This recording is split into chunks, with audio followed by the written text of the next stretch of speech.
мне 4 из Таджикистана человека. Я им всем 4 сделал. У 3 с одного сеанса как рукой все сняло, все прошло.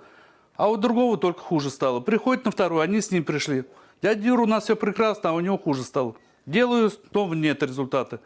Я смотрю, что-то не то. Начал расспрашивать. И эти 3 переживают за свои семьи, дети оставили там, они... Я сам знаю, у меня есть семья, там дети в Самарской области, я понимаю, что такое семью оставить, уехать. Это тяжелый крест, это тяжело. Они заботятся, пашут, да, так, чтобы семьям. А это нашелся бабенка, и с ней работает, ну, попивает, погуливает с ней, да. Я говорю, а зачем ты это делаешь? Эти 3. Говорят, да, дядя Юр, мы все говорим, ты зачем ты делаешь? Брось, это нехорошо это. Он не слушает никого. Я его тоже начал, он тоже меня не слушает. А что-то что-то мне, это не твое дело. Я говорю, что тогда ко мне пришел-то? Тебе друзья даже все говорят, ты плохо делаешь. Ну не даст Бог тебе, ты